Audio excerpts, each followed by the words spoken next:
tudo bem? Estamos de volta com mais um programa Café e Prosa aqui pela TV Fronteira da Divisa e hoje estamos recebendo uma pessoa muito querida aqui na cidade, nosso querido amigo, Dr. Clóvis. Boa noite, doutor, seja muito bem-vindo ao nosso programa. Boa noite, Jô, muito obrigado pelo convite. Estamos aqui às suas ordens para fazer, como é um bate-papo, estamos às suas ordens para responder as perguntas que você achar necessárias. É um bate-papo aqui do Café e Prosa, nosso quarto podcast, recebendo aqui Dr. Clóvis. Quero agradecer a você que está assistindo, que vai nos assistir. Lembre-se que nós trabalhamos em 4 plataformas. É o Instagram, o TikTok, Facebook e o YouTube, todos eles TV Fronteira da Divisa, @TV Fronteira da Divisa, menos o Facebook que não tem o TV, é só @Fronteira da Divisa. Aproveite para seguir e compartilhar nossas páginas. Doutor, boa noite, seja bem-vindo ao nosso programa. Nós estamos aqui transmitindo para as pessoas um programa de bate-papo, mas também de informação, né, doutor? Um programa de informação. Vamos começar aqui. Doutor Clóvis, advogado profissional aqui da cidade de Espinosa. Sim, Jô, eu estou advogando aqui em Espinosa há 17 anos.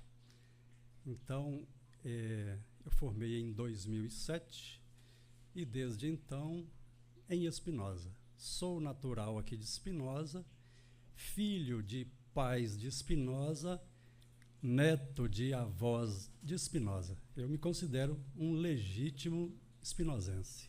Que maravilha, doutor. Espinosa, cidade querida, que para quem está vendo a gente aí no Brasil inteiro do nosso podcast, Espinosa está localizada na divisa com a Bahia, no norte da região de Minas Gerais. É uma cidade mineira, é a última cidade pelo norte de Minas, aqui a nossa rodovia que passa por aqui é chamada de MG 122, e estamos na divisa de estados, e no extremo aqui, a 10 quilômetros daqui a gente já entra na Bahia. Então somos os baianeiros aqui, recebendo nosso advogado. Formou onde, doutor? Eu formei em 2007 na Faculdade Pitágoras, em Montes Claros. É a primeira turma de Direito do Pitágoras. A nossa turma é a turma inaugural da faculdade. Turma inaugural, mesma faculdade que meu filho se formou engenheiro. Pitágoras, em Montes Claros, é uma referência maravilhosa no Brasil. Doutor, formou e já trabalhou só em Espinosa. Quando formou, teve que sair, lutar lá fora, como o brasileiro costuma fazer, né? Tem que sair da sua terra natal para trabalhar. Já chegou aqui, encontrou campo para trabalhar como advogado? Deixa eu te explicar como foi. Eu formei em 1986 no o que se chama hoje de Colégio Betânia. Em 86, em 94 eu formei em técnico em contabilidade em Montes Claros. Em 2006, eu formei em ciências contábeis na Unimontes. E em 2007, direito no Pitágoras. A minha vida profissional, antes de ser advogado, eu era contador. Fui contador por 17 anos. 11 deles foi exclusivamente para o serviço público, prefeituras e câmaras. Então, por isso que eu tenho alguma experiência em administração pública. E na área política, né? De conhecimentos aí. Sim, senhor. Já há 16 anos já viveu todo tipo de coisa. Eu acabei de falar que eu tenho um filho que se formou na Pitágoras, a primeira formação dele, técnico em contabilidade. Saí de Montes Claros, para Montes Claros, ela lembra, fui participar da formatura do meu filho, é muita coincidência. Vamos falar do Dr. Clóvis, não é do meu filho aqui. Dr. Clóvis, que é atleta também, chegado na prática de esporte, hein, doutor? Mas tem muito tempo que gosta, é coisa recente? Não, esporte na minha vida foi a vida inteira. Toda a vida eu gostei, sempre joguei bola, bicicleta. Ultimamente o que eu mais adaptei foi correr. Mas correr não para competir, correr por esporte. Corrida, bicicleta, trilha de moto, é isso que a gente faz. Adrenalina, hein? Coisa boa. Doutor Clóvis está aqui com a gente, que é um apaixonado também por carros antigos, né? Gosta de relíquias, antiguidades. As coisas que são bacanas, as coisas que marcaram época, a gente é meio sentimental a essas coisas. Eu gosto dessas coisas. A história é uma coisa muito especial. A história é muito especial. Quem preserva a história, quem ajuda a preservar, quem gosta dessas coisas, relembra, né, os tempos que viveu aí. Algumas marcas de carro que na juventude muitas vezes nem teve condição de ter, né, doutor? E agora chega assim e fala, vou realizar meu sonho. Eu lembrei agora de uma passagem engraçada que a mulher viu o Zezé de Camargo brincando no condomínio lá em São Paulo com um carrinho de controle remoto. Aí falou assim: ué, Zezé, você não teve infância, não? Ele falou: eu tive das boas, eu não tive, foi desses carrinhos aqui que eu tô brincando. Amor, eu posso? Com certeza. É a mesma coisa.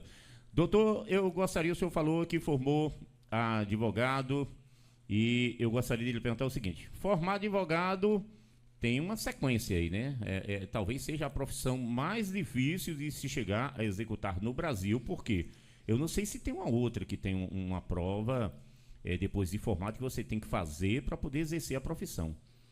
Não sei se tem uma outra. Para ser advogado é muito rigoroso, né? Existe a prova da OAB e eu tive informação que o senhor parece que é um dos membros da OAB na região, representa alguma coisa da OAB? Eu sou, aqui em Espinosa, eu sou presidente da subseção. E a presidência da subseção é de 3 anos. Então, esse ano encerra o meu mandato. Aí, esse ano é um ano eletivo, porque na OAB também tem eleições. Então, lança-se chapa e escolhe-se a diretoria. Você dizendo a respeito do advocacia e direito, é só um esclarecimento para, normalmente, a pessoa que não tem conhecimento na área, evidentemente, ele diz que, olha, fulano de tal formou em advocacia. Ninguém forma em advocacia. As pessoas formam-se em direito. Ele se torna posteriormente advogado após ser aprovado no exame denominado de exame de ordem, que é um exame preparado pela OAB Federal e que são 2 fases. A primeira fase é uma fase para o candidato de 80 questões de múltipla escolha, que ele tem que acertar 50%, e após isso tem uma prova aberta. Ele tem que fazer a quantidade de pontos que é exigido. Após essa aprovação, ele tem que preencher alguns requisitos que a OAB exige. Após ele juntar essa documentação e encaminhar para a OAB, sendo aprovado essa sua inscrição, ele recebe um número de ordem. A partir de então... Como se fosse o médico que tem o CRM, tem o número dele, ele passa a ter um número que representa a área profissional dele. Todos os advogados têm um número de inscrição. Então, todos os advogados... Hoje em Minas Gerais está mais de 250 mil a numeração. Então, cada advogado tem o seu número. Ô, doutor, o senhor falou que formou, ele tem que passar por essa prova, né? Tem que passar por essa prova.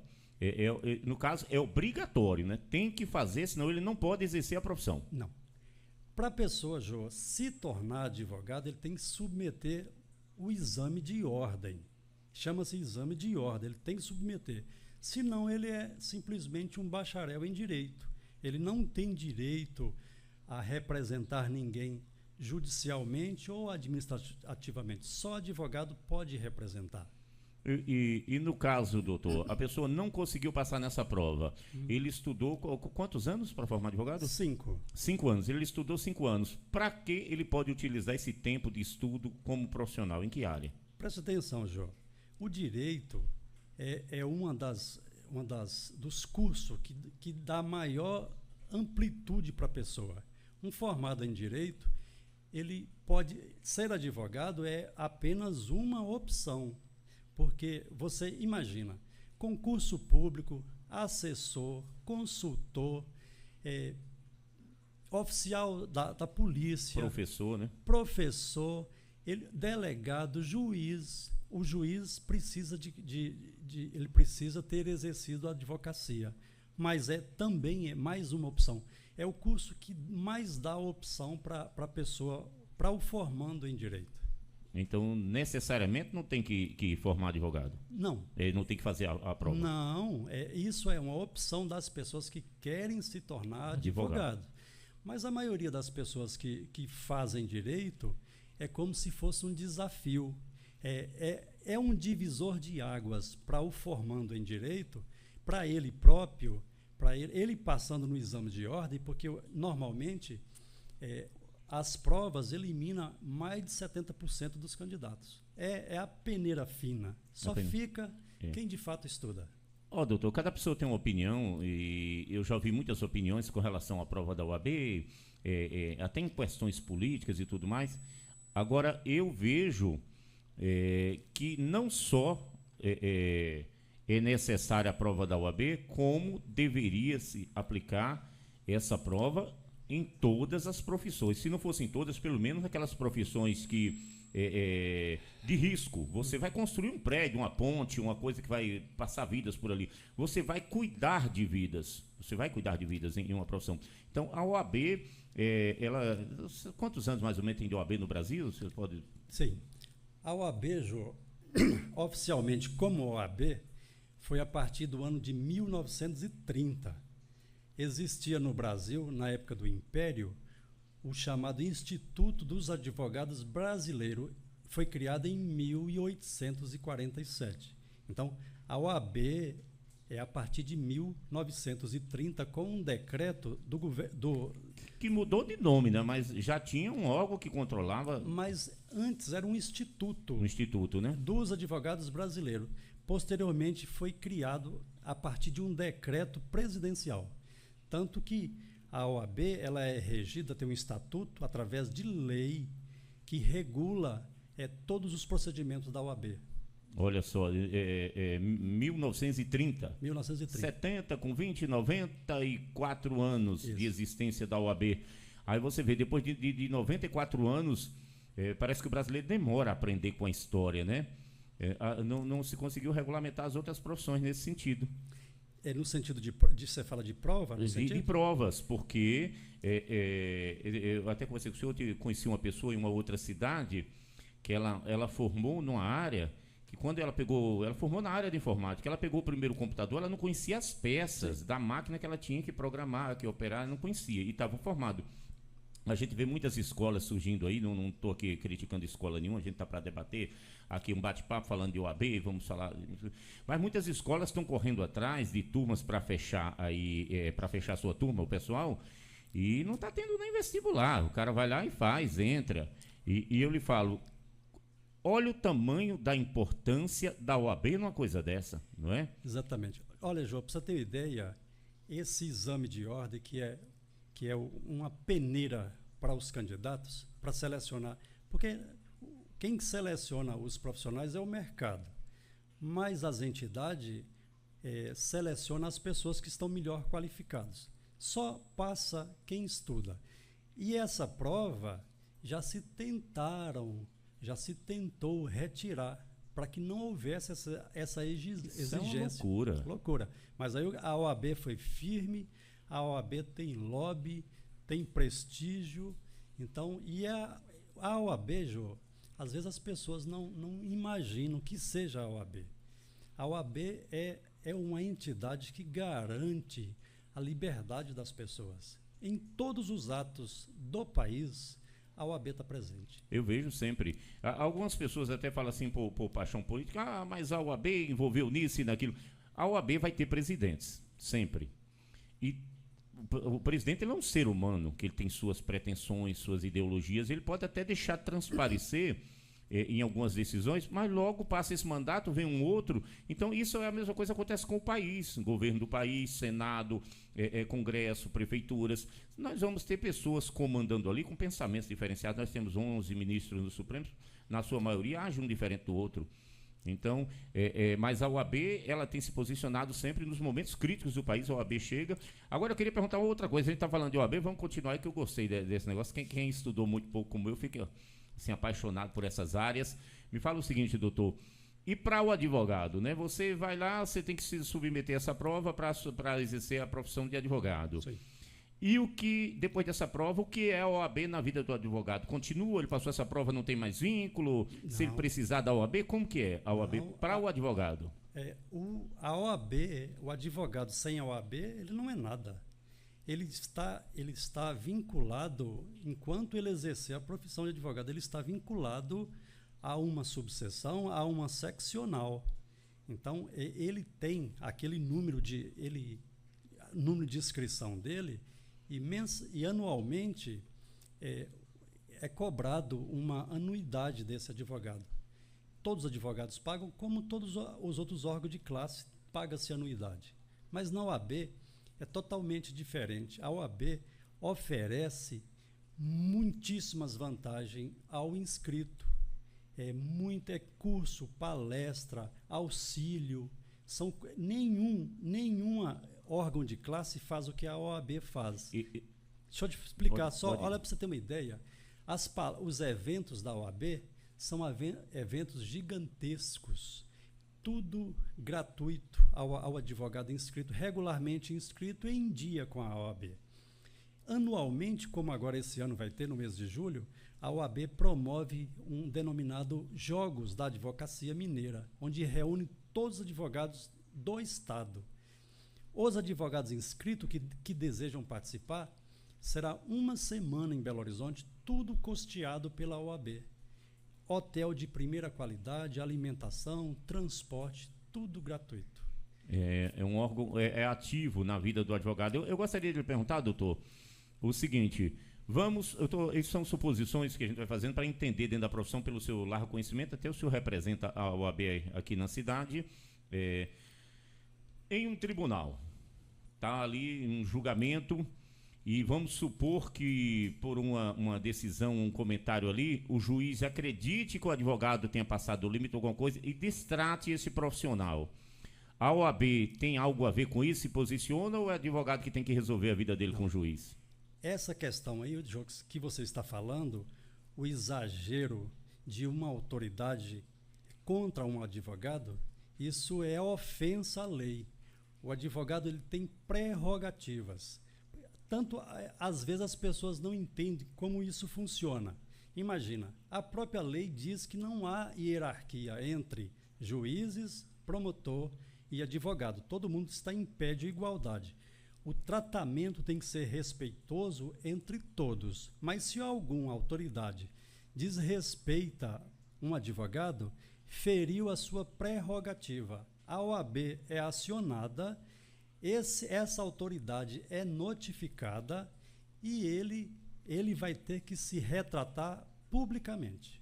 Então, no caso aí, doutor, a gente vê que a OAB ela não atua somente, como a gente falou aí, pelo Brasil, defendendo o cidadão em momentos difíceis do país, mas os profissionais ligados à OAB, pelo que eu estou vendo, continuam recebendo essa proteção, fazendo parte de um grupo, né, que tem a sua categoria, esse órgão preocupado com ela sempre. Não é só passou na prova da OAB e a OAB continua presente na sua vida, na sua carreira, o resto da vida. Isso. Presta atenção, Jô. A OAB é composta pelo Conselho Federal. Quando você vê lá na televisão o presidente da OAB se manifestando, ele é o presidente do Conselho Federal da OAB. Nós estamos vinculados à seccional mineira, que é uma fatia dessa OAB federal. Então, todos os estados são compostos por seccionais e as cidades são compostas por subseções. Então, essa defesa que você está dizendo, a OAB, a função principal da OAB é defesa do advogado e defesa das prerrogativas em favor do advogado. Então, não só é necessário você fazer essa prova, como sua vida passa a fazer parte da OAB, de quando você passa na prova, ela acompanha enquanto o profissional existir. Basta que você faça um requerimento, Jô. Um requerimento? Você faz um requerimento para o presidente da sua subseção, por exemplo, o presidente encaminha essa sua representação, aquele requerimento que você deseja, para a seccional. Então, lá vai ser decidido o que você requereu. Ô doutor, me fala uma coisa aqui. A pessoa, esse boato que falou que já tentaram tirar a prova do OAB, que é muito difícil, dificulta a vida de quem quer trabalhar, é mito ou realmente é feito de uma forma para selecionar os melhores? Se você realmente se preparar, se você correr atrás, você consegue sim passar, né, nessa prova? João, como as coisas funcionam? Formar em direito, muitos formam. Ser advogado é uma coisa. Passar na OAB é outra coisa. A pessoa, para fazer a prova da OAB, ele tem que se preparar para a prova da OAB. Não é só o fato dele ter feito o curso de Direito por 5 anos que vai habilitar ele a fazer uma prova. Tanto que a maioria não passam.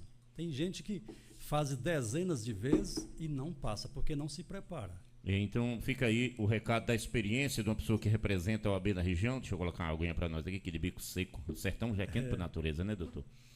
E lembrando para você que não temos ar-condicionado aqui ainda na TV Fronteira, né? Até porque funciona provisoriamente na minha casa. Estamos construindo nossos estúdios lá na cidade. Com fé em Deus vai continuar o nosso projeto, mas está caminhando dentro do esperado. Estamos aqui conversando com o advogado da cidade, doutor Clóvis, que tem tirado uma dúvida muito grande minha e também da maioria das pessoas que vão assistir esse vídeo, porque quem quer entrar no mundo do direito, quem está entrando agora, né, quem almeja a fazer aí a faculdade de Direito, tem que saber que tem que se preparar, que tem essa prova. Também veio essa informação bacana de saber que depois da prova você continua o seu vínculo com a OAB, você continua tendo o apoio dessa entidade tão importante na vida do profissional do advogado.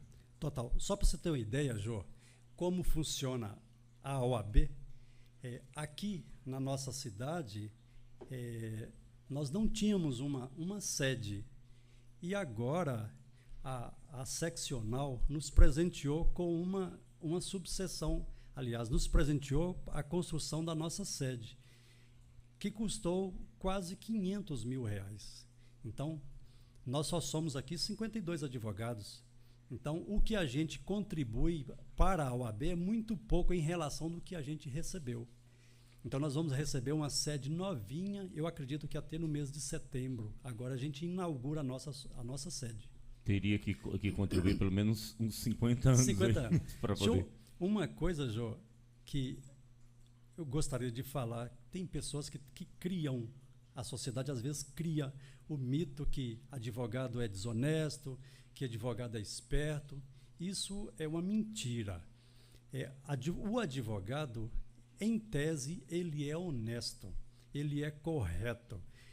O que acontece são algumas pessoas, como em todas as profissões há, que desviam, mas ele não... É uma minoria na categoria. Isso, ele não se tornou desonesto por ser advogado. Ele era desonesto e, por via de consequência, se tornou advogado. Porque a regra é que o advogado é correto. E outra coisa, Jô, sem o advogado não existe justiça. Não existe justiça. Não existe, e esses mitos que se criou ou criaram ao longo dos tempos aí com algumas profissões, se fala do profissional da segurança pública, o policial, tanto militar como civil. Policial é corrupto, é isso, aquilo, eu não gosto de polícia. Cara, na hora que o bicho pega, na hora que você precisa que coloque a vida em risco por você, vem o policial, né? É lógico. Já pensou? Uma profissão que você doa sua vida para defender o outro? Isso. Não é? Então, você descobre que esses mitos fazem um mal danado quando você precisa. E quando você precisa do advogado, estou sendo injustiçado de uma forma absurda, né? Preciso de alguém para me defender. Não vai ser o Superman, ele não vem aqui, né? Não. Quem poderá me defender vai ser o advogado. Você tem que correr atrás do advogado e falar: doutora, aconteceu isso. Então, é uma profissão belíssima também, porque é nas dificuldades que você procura o advogado, né? Dificilmente você fala assim: doutor, vim aqui no seu escritório porque eu estou me alimentando bem, comendo bem, estou resolvendo tudo, as contas em dias, não tenho problema, eu vim. Não vai fazer essa visita. Você pode ser um amigo que lhe visite dessa forma. Agora, o cliente não. O cliente só procura o advogado. Eu brincava sempre com meus filhos, falava assim, ó: a pessoa, para ser advogado, né, e esses terapeuta, psicólogo, tem que ter um psicológico muito bom. Ele vai trabalhar só com problema, né? A carga é grande. O dia inteiro. Tem uma outra coisa, Jô, que o pessoal comenta, que, por exemplo, você tem que ter 2 tipos de amigo. Você precisa ter 2 amigos em particular. Você tem que ter um médico que é seu amigo e um advogado que seja seu amigo. Essas são as pessoas que você obrigatoriamente tem que ter amizade com essas profissões. Por quê? O médico, ele consegue te restituir a vida, e o advogado é o único que consegue te restituir a sua liberdade. Então, sem essas duas coisas, ninguém consegue. A liberdade não tem preço, como já se fala. Doutor, a gente está aqui nesse papo de OAB, bem explicativo. Eu queria antecipadamente já lhe pedir, que depois da repercussão desse vídeo, se o senhor tiver à disposição, para a gente fazer uma nova entrevista depois daqui a um tempo. Eu tenho uma escala de pessoas agendadas aqui, mas vamos ver a repercussão de perguntas que vamos ter aqui, para a gente voltar agora a fazer um podcast só de perguntas de quem assistir a live, né? Você fica à vontade aí, viu, meu amigo, minha amiga, para você perguntar aqui nessa live, que eu vou selecionar as perguntas e a gente vai trazer o Dr. Clóvis de volta aqui. Vamos continuar. Tem mais um tema? Pode falar. Aqui é um bate-papo entre nós. Quem decide, como eu falei com os que estiveram aqui, é o entrevistado, que caminho ele quer seguir, o que é que ele quer falar aqui. Imagina, Jô, só para você ter uma ideia, às vezes as pessoas não sabem a quantidade de advogados que existe no Brasil. Por exemplo, no Brasil, hoje são 1.400.000 advogados. Em Minas são 147 mil advogados. Meu então, Deus. É muita gente. São Paulo, para você ter uma ideia, tem 384 mil advogados. É o primeiro maior estado em número de advogados. Minas é o terceiro. Rio de Janeiro tem 165. É que São Paulo ele é o maior em tudo, né?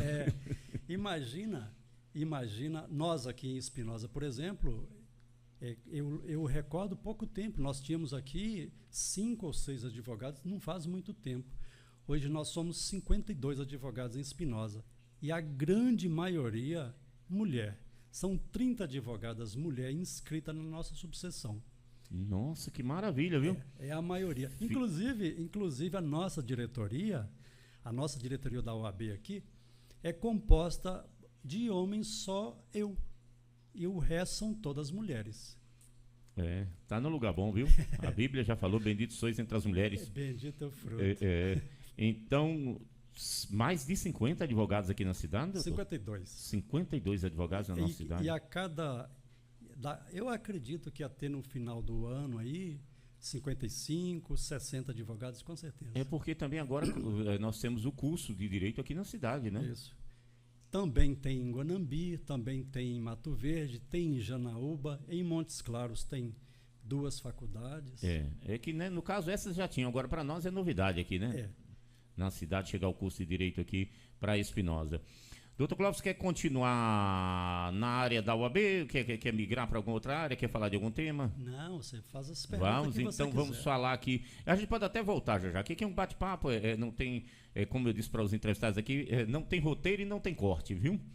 Se a gente gaguejar, errar, se cair alguma coisa aqui, vai sair na filmagem. Sair assim mesmo. Falar nisso aí, uma lagartixa assustou lá a doutora Fernanda, que é a secretária, né, da Câmara, a chefe de secretaria da Câmara, e ela deu um grito na live, saiu e falou: Jô, você vai cortar? Eu falei: mas de jeito nenhum. A graça é essa. A graça é essa, doutora, é o meme. Eu gosto disso. Sem cortes, estamos recebendo aqui doutor Clóvis na TV Fronteira da Divisa. Lembrando que esse mês batemos 1.200.000 visualizações. Eu não me canso de falar, orgulhoso do trabalho que nós estamos fazendo, e vamos por aí. E agora a gente tá lutando, isso aí foi no Instagram. Nós estamos trabalhando com 4 plataformas, mais 3, o TikTok, o Facebook e o YouTube, e em breve teremos números aí para apresentar para as pessoas. Doutor, eu estou numa curiosidade danada para saber, porque eu já fiz muita propaganda, eu já participei de eventos que tinha, mas eu nunca soube, na essência, como funciona o Rotary. Eu fiquei sabendo que o senhor é ligado ao Rotary, eu falei: agora eu já sei para quem eu vou procurar. Saber como funciona, por que existe, o que é o Rotary, que tá todo canto, a gente chega, tem Rotary naquelas rotatórias das cidades. Aqui a cidade tem Rotary Clube, eventos acontecem, exposições, isso, não sei o que, Rotary aqui, aí tem enchente, o Rotary está envolvido, não sei o que, de ajuda humanitária. O que é o Rotary Clube? Jô, o Rotary Clube é um clube de serviço que é composto por voluntários. Não tem nenhuma ideologia ligada à política ou religião. E o objetivo do Rotary é promover o crescimento humano. Por isso que você diz que, olha, acontece uma guerra, o Rotary está presente. Uma catástrofe, o Rotary está presente. Mas quem financia essas... Era isso que eu ia perguntar. Quem é que financia? Então, o Rotary sobrevive de doações. Cada clube ele é independente, então, e cada clube promove as suas ações fazendo bingo, fazendo leilão para arrecadar alguma coisa, sempre em prol de um benefício. Então, nós já fizemos aqui no Espinosa diversos eventos muito gratificantes. Em prol do Rotary. O Rotary fazendo em prol, fazendo movimentos para arrecadar fundos, para fazer eventos em prol das pessoas. Da sociedade. Inclusive, recentemente, que foi muito gratificante para nós, nós reunimos as pessoas ocultas da cidade, os benfeitores da sociedade. Então, que não aparecem em lugar nenhum, que não é lembrado, que a política não lembra dessas pessoas. Então, nós reunimos essas pessoas e fizemos uma festa para eles. E entregamos uma lembrança para cada um deles, com o nome deles. Imagina, do bairro Araponga, quem era um representante de lá? Então, nós escolhemos lá, tem um representante lá que chama Vitim, que ele mexe com as crianças lá. No Cigano, por exemplo, no Cigano tem Dadal e Gibão. Essas pessoas foram chamadas, e essas pessoas, nesse dia, eles tiveram voz, porque eles eram as estrelas. Lá na Solidade, Ney, Neguinho, nas Popular, Mimica, Fátima, e por aí vai, Guru na Rua da Mata, que essas pessoas, Jô, eles quem fazem um serviço fantástico, gratuito, só com o objetivo de promover a melhoria da vida das crianças. Então, isso é o que o Rotary faz, reconhecimento, levar melhoria para a vida das pessoas. O doutor, me fala uma coisa, para ser participante do Rotary, tem que estar consciente que é um trabalho voluntário, né? Não tem remuneração, você está fazendo porque você quer dar a sua contribuição para a melhoria da vida do semelhante. Antes, pelo contrário, João, ao invés de você receber, é você quem doa. Todo evento que nós temos, cada um põe a mão no bolso para ajudar, para fazer aquele evento. Agora, no mês de dezembro, por exemplo, nós fizemos 50 ceias de Natal com frango assado, vinho, e entregamos às pessoas carentes da cidade. Isso para nós, de onde veio esse dinheiro? Do bolso de cada um. Doação. Nossa, esse evento foi nós que custeamos. Os integrantes do Rotary? Isso.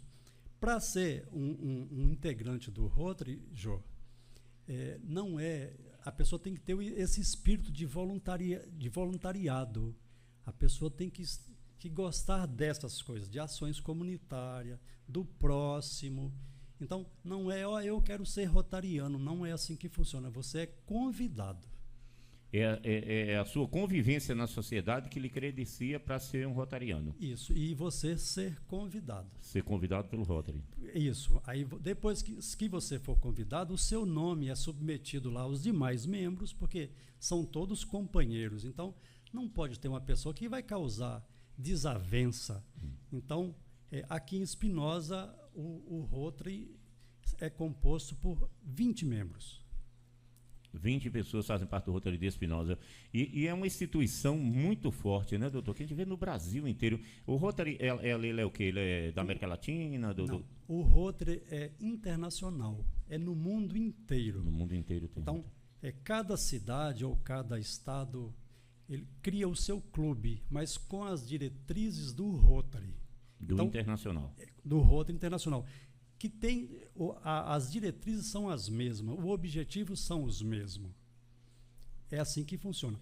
E cada clube pode apresentar projetos para a Fundação Rotária e se esse projeto for selecionado, receber recursos para executar esses programas daquele projeto que foi feito pelo clube da cidade.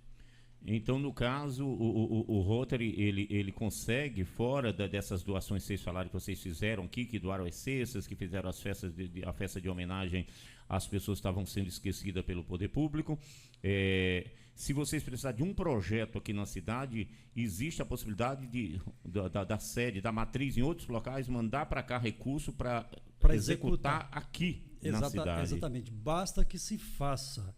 O nosso clube aqui, Jô, é um clube ainda recente. Nós ainda estamos caminhando. Imagina, a gestão do Rotary é por um ano a diretoria. Então, nós estamos apenas na 5ª gestão. Então, iniciou-se com a companheira Alexandra, que é diretora do Santos Dumont, depois um companheiro Fabrício, presidentes, o companheiro Gustavo, dentista. No ano passado era eu o presidente e agora o companheiro Jean do IMA é o presidente. É o atual presidente do Rotary na cidade. Vamos ficar flutuando, vamos voltar para advogado de novo. Vamos voltar para a advocacia. Doutor Clóvis, pode falar. Só para ilustrar, o nome Rotary é um nome em inglês, que na sua essência, a tradução dele é rotativo, porque as reuniões antigas eram rotativas em locais diferentes. Daí o nome Rotary, de rotativo, de girar. É nesse sentido. Talvez seja até por isso que é uma engrenagem o símbolo uma engrenagem o símbolo do Rotary. De girar. De girar. Que maravilha. Deixa ele mais em pé um pouquinho. Sim, senhor. Isso. Doutor Clóvis, vamos voltar, como eu tinha falado, para a advocacia. Doutor Clóvis se formou advogado, disse que veio trabalhar na cidade dele, atuando em câmaras de vereadores, né, prefeitura já do início ou foi depois? Teve alguma especialidade no início? Na verdade, Jô, eu não vim para Espinosa, porque eu sou daqui, né? Eu nunca fui de um outro lugar. Eu trabalhei como contador em Mamonas. Lá foram 11 anos. E em Espinosa, na prefeitura? Na prefeitura. Eu fui contador por 11 anos na prefeitura de Mamonas. E aí depois, quando eu me formei, eu encerrei as atividades de contabilidade e passei apenas a exercer a advocacia. Depois disso, aí eu assessorei a Câmara aqui, assessorei Câmara de Mamonas também, na área do direito. Trabalhou nas duas câmaras, tanto Espinosa como Mamonas? Exato. E prefeitura também? Já trabalhou como advogado ou só contador? Não, é porque, olha, prefeitura é um caso mais complicado porque a demanda é muito grande. Para você assessorar a prefeitura, tanto que as prefeituras precisam de 8, precisa de 10 advogados. Então, tem que ter uma dedicação exclusiva. É uma mesa grande, né, Diego? É muito serviço, a demanda é muito grande, são muitos problemas. Então, o advogado que milita, que tem o seu escritório, fica muito difícil trabalhar no escritório e trabalhar numa prefeitura. Então, já que está no escritório, sempre a gente vê que advogados escolhem uma linha de trabalho, né? Uma linha profissional dele, tem aquele pessoal envolvido mais com defesa de problemas em delegacias, outro na área de divórcios, coisas assim, depois na área de previdência. Qual é a área que hoje mais se destaca na carreira de Dr. Clóvis que ele aderiu?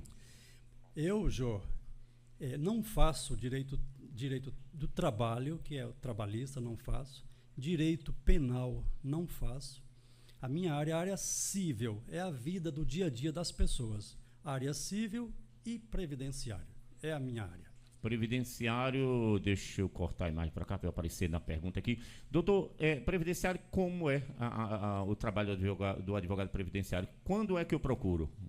Imagina, alguns advogados, eles fazem o processo administrativo, preparar o documento para levar para o INSS.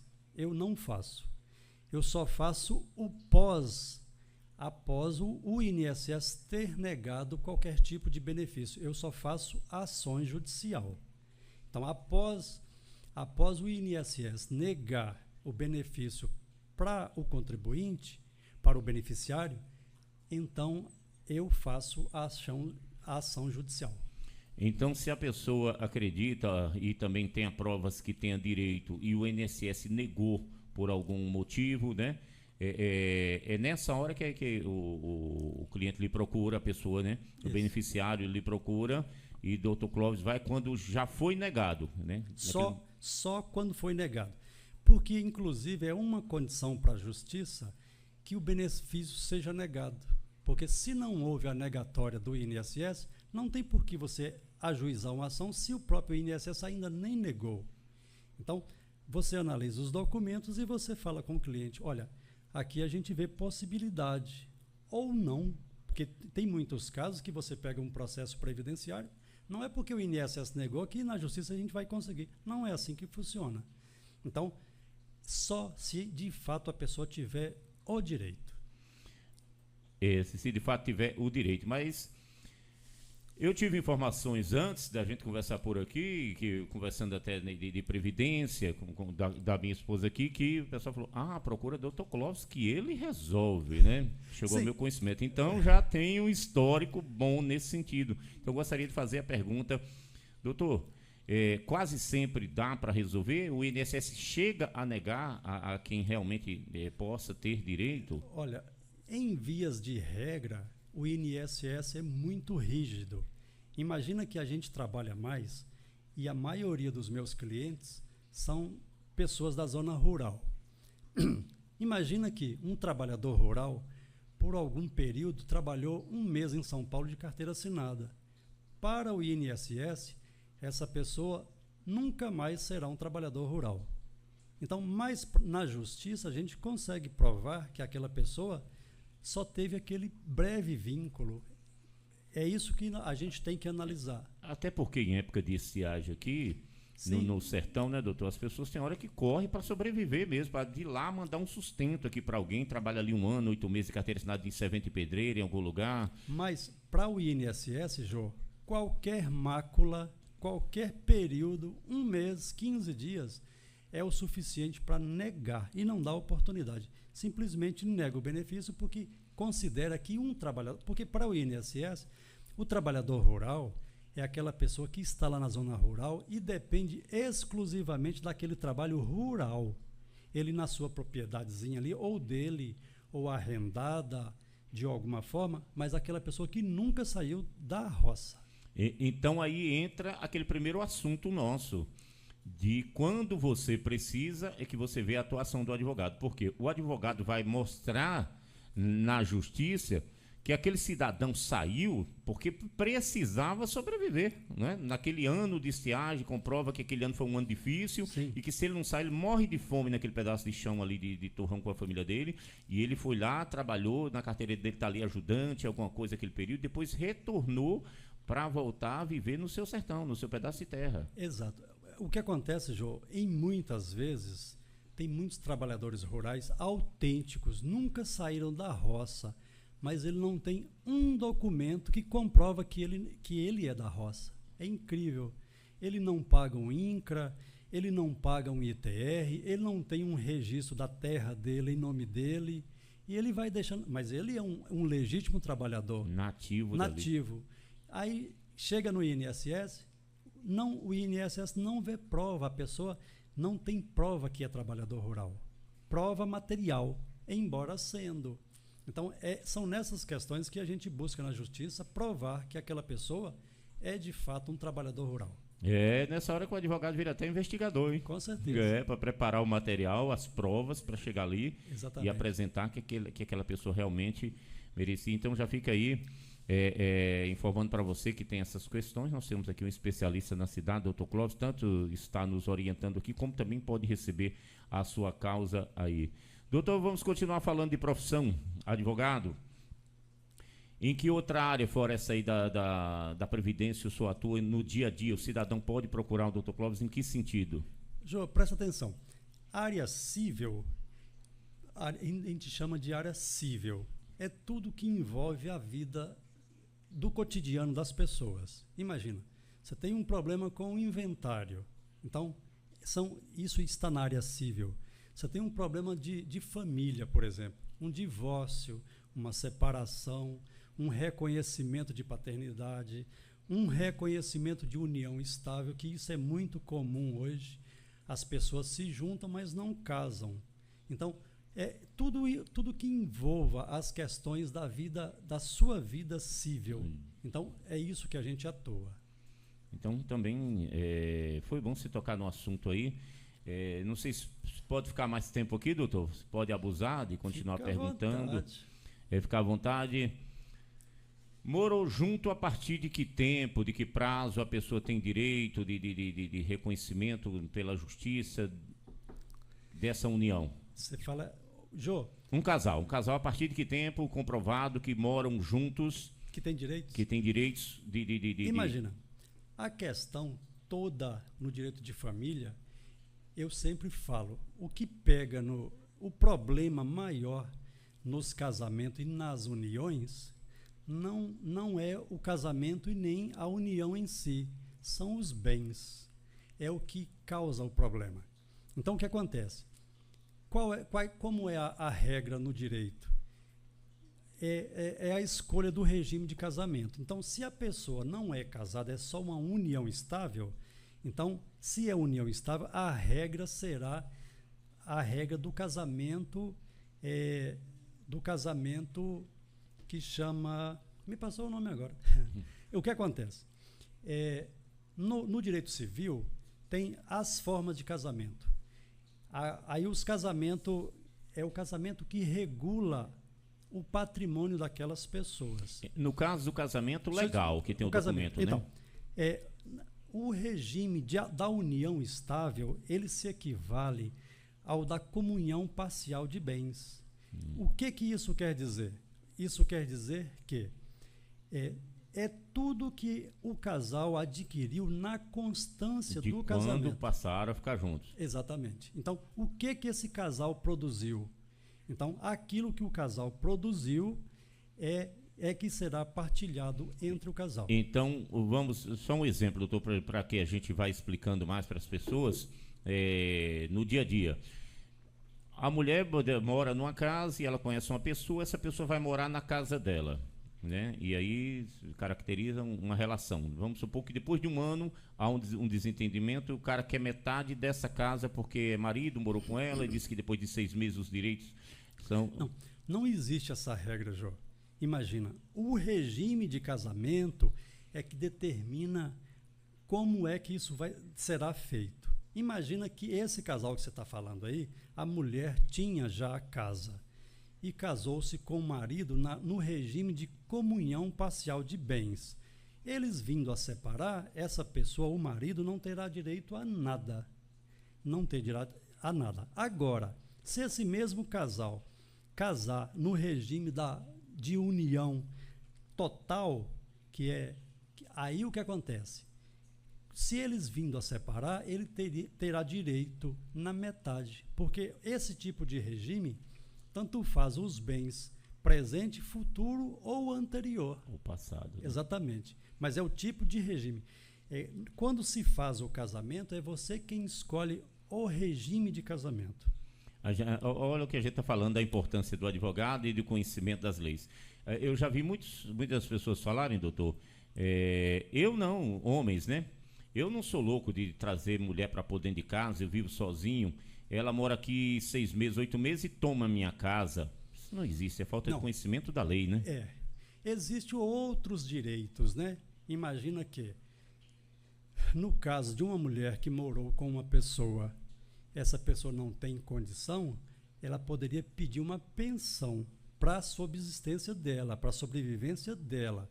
Mas a questão de trazer uma pessoa para casa, isso vai implicar que ela vai me tomar uma casa, não existe isso. Não existe, então já fica informado aí, mais uma lenda derrubada hoje aqui, viu?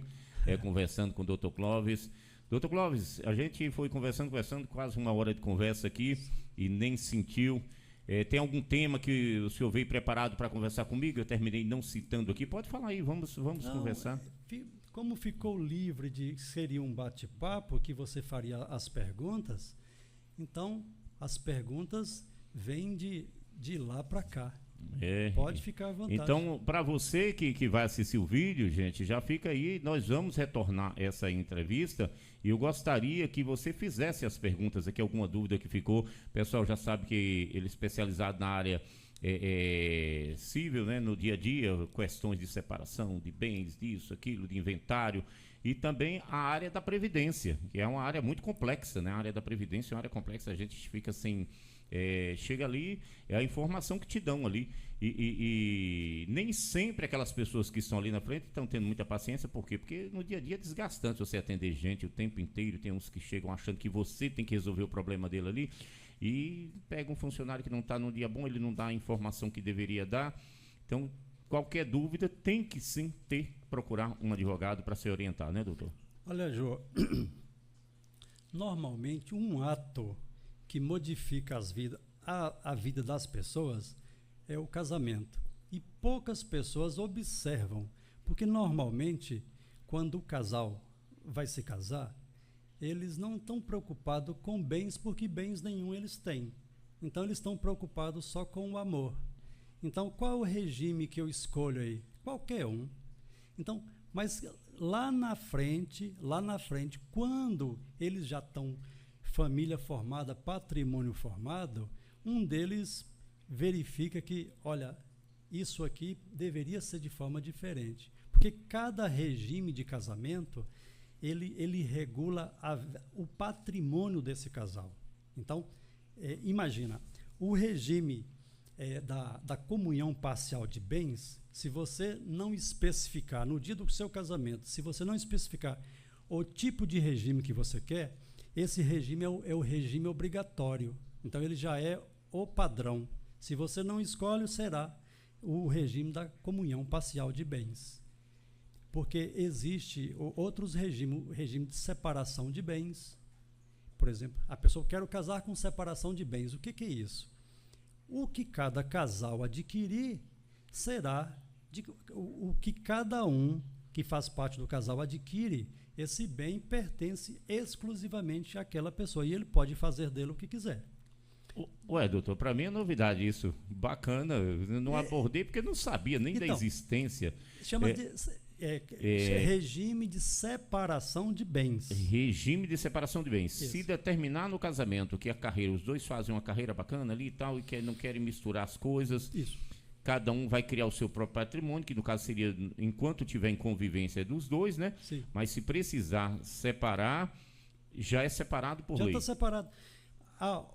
Na verdade, Jô, o que as pessoas esquecem que casamento é um contrato. Então, e o contrato você pode fazer dele da forma como você quiser. É o que está escrito, né? O casamento, imagina, você pode mesclar todos os regimes em um só. No caso do regime da separação de bens, por exemplo, o casal escolhe, nós vamos casar com separação de bens, certo? Você tem que fazer uma escritura pública antes. E ali naquela escritura você pode colocar as cláusulas que você quer. Imagina que você queira colocar a seguinte cláusula: a cada ano que essa pessoa ficar comigo, eu lhe darei 100 mil reais no seu patrimônio. Isso são as cláusulas do casamento, e essas cláusulas são válidas. E pode escolher? Você pode fazer o que você quiser nessa escritura. Então, doutor... Chama-se pacto pré-nupcial. Pacto pré... Eu já vi falar muito disso. Isso. É para isso que funciona. Eu não sabia. Todo o regime de separação de bens, ele tem que ter feito previamente o pacto. Então, o que vocês combinaram nesse tipo de regime? Aí você pode colocar o que você quiser. Então, a preocupação com a decoração da festa, com quem faz o bolo, é o menor problema. Esse é o menor. É o menor problema. Então, tem que estar preocupado com o regime que será escolhido no casamento. Isso é muito importante. Eu vou te contar um caso, só para você ter uma ideia. Uma ocasião, eu estava numa loja em Montes Claros, comprando um determinado objeto, e na hora de pagar, eu entreguei a minha OAB. E a moça olhou: o senhor é advogado? Sim. Posso fazer uma pergunta para você? Eu disse: pode fazer. Ela me chamou em particular. É o seguinte: eu estou noiva, mas eu vou desmanchar o meu casamento. Eu falei: mas desmanchar por qual motivo? Ele falou assim: o meu noivo me disse que só casa no regime da separação de bens. E eu estou vendo que ele está com esperteza comigo. Eu disse: não tem esperteza nenhuma. ele inclusive está te favorecendo, porque o que você produzir será seu, e o que ele produzir será dele. Mas então é isso? É só isso? Então eu posso casar? Eu falei, tranquilamente. Doutor, muito obrigado. Olha que maravilha. Aí a gente volta para o início da entrevista. Como seria a vida sem o advogado, né, doutor? Pois é. O casamento teria se desmanchado por falta de informação. Nós conversamos, Jô, e nós nem falamos de onde é que se deriva a palavra advogado. Advogado deriva da palavra advocatus. Advocatus é do latim. A palavra adi quer dizer para e vogo quer dizer chamar. Então, a palavra advogado, na sua essência, quer dizer chamar para, socorrer. É esse sentido. Que maravilha. Nossa entrevista também é cultura. Doutor, vamos encerrar nossa participação por aqui, agradecendo a sua presença, a dificuldade. Tínhamos marcado para ontem, mas houve um imprevisto aí de saúde minha, né? E quase não acontecia, porque avisei em cima da hora, mas ele falou, deixa comigo que eu estou acostumado com essas coisas. E eu preocupado com a distância, o doutor percorreu aqui uma distância grande, ainda estamos longe aqui na zona rural. E queria saber se o senhor vai confirmar a pergunta, dependendo das perguntas dessa série aqui da nossa reportagem, se nós vamos ter mais uma vez o doutor Clóvis aqui, tirando nossas dúvidas, que eu quero que sejam as dúvidas do telespectador. Todas as perguntas que eles fizerem na live, eu vou anotar e a gente vai trabalhar somente em cima delas em uma nova entrevista. Prontamente, Jô. Hoje foi só um bate-papo, como nós havíamos conversado, um pouco meio de surpresa, meio em cima da hora, você não se prepara adequadamente para esse bate-papo, mas aqui o ambiente foi muito tranquilo, muito bom, muito receptivo, e aqui não tem nenhuma dúvida que a gente está dentro de casa. A intenção é essa mesmo, viu? Que a gente não seja muito preparado para chegar aqui, a gente ficar flutuando, brincando, conversando, que fica mais descontraído, fica mais tranquilo. Gente, conversamos aqui com o Dr. Clóvis.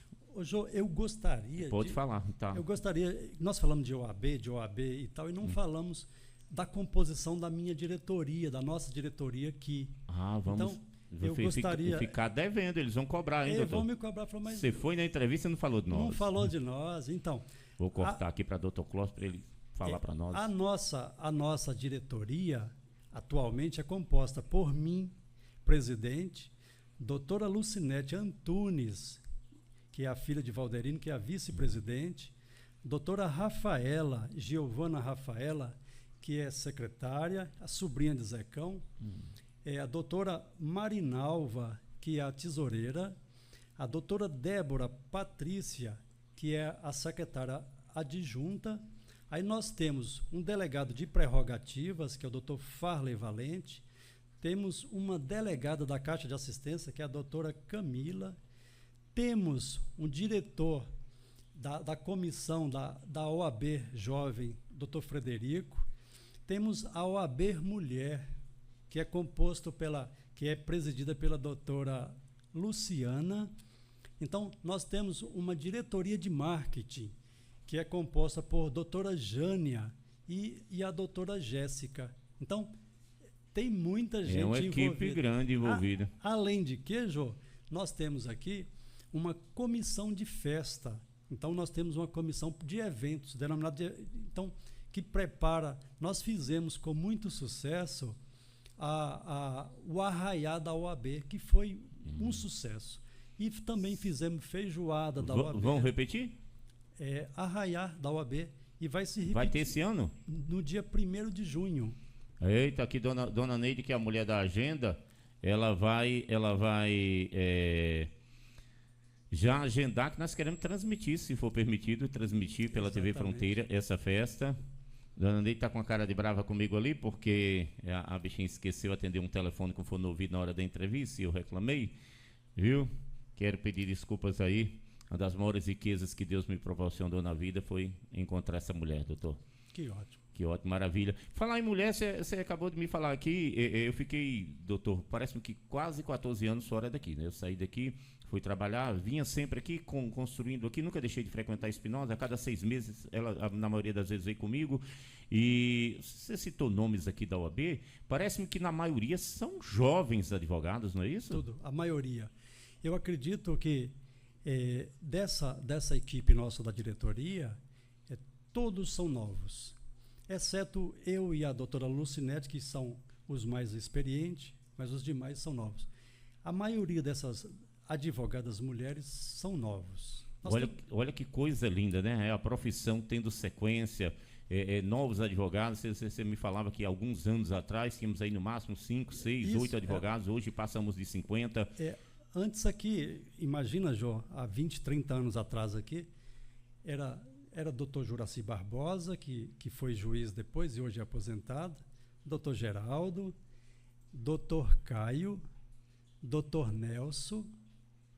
Então, eram esses advogados. E Dr. Carlos, Dr. Carlos Humberto. Eram esses advogados que tinham.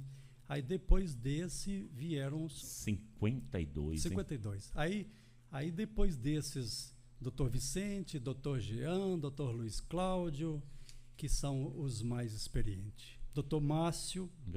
Márcio, apesar de novo, ele também já trabalhou em Câmara, mas eu acho que o Dr. Márcio já tem uns 25 anos de advocacia. De carreira, né? Isso. Olha, não é brincadeira. Então, a gente falou em encerrar, mas é tão gostoso o bate-papo que a gente veio trazendo. Então, gente, muito obrigado a todos, a você que assiste, compartilhe nossas lives, nossas páginas. Eu agradeço mais uma vez a presença do Dr. Clóvis. Dr. Clóvis, boa noite. É o senhor que vai encerrar o programa de hoje, Café e Prosa.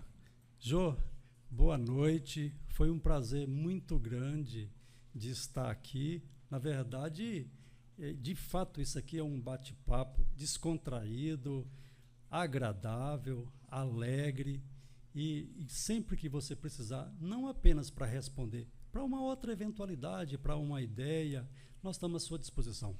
Gostaria de agradecer imensamente e agradecer as pessoas que vão nos ouvir.